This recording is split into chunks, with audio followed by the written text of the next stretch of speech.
Hey, quick tutorial to show you how to create a climbing wall in your GDevelop game so that way you could climb up and over and have lots of fun. So I already have a climbing wall here. I'm going to show you the process on what I created. I'm going to go ahead and delete this. Yes. All right, add a new object. In this case, I'm going to make it a tiled sprite. And I'm going to create with Piscal. Change the color, make it a purple, sure. Fill the whole thing. And I'm going to add the behavior of a platform because I want this to be a platform. All right. So go ahead and drag that out.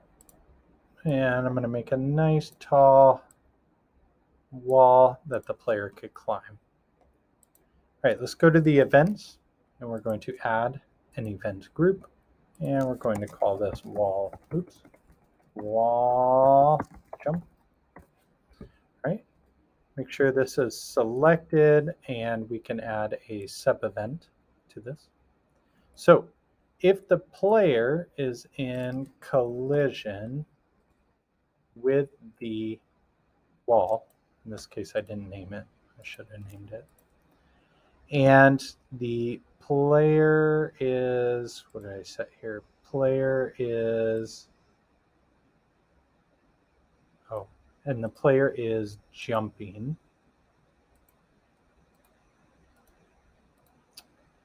then what we do is we change the maximum falling speed, and we'll bring it down to something low, like maybe 100. And then the next one is we want to allow the player to jump again. Press OK. All right. And then we want to create a new sub event. So select this, press sub event.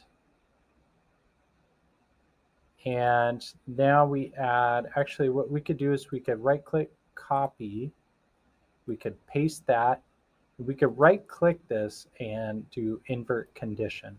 So when the player is not in collision with the wall, then what we want to do is, let me just double check, yep, we want to reset the falling speed. So to determine what the falling speed is, we go to the player behaviors and take a look at the platformer object.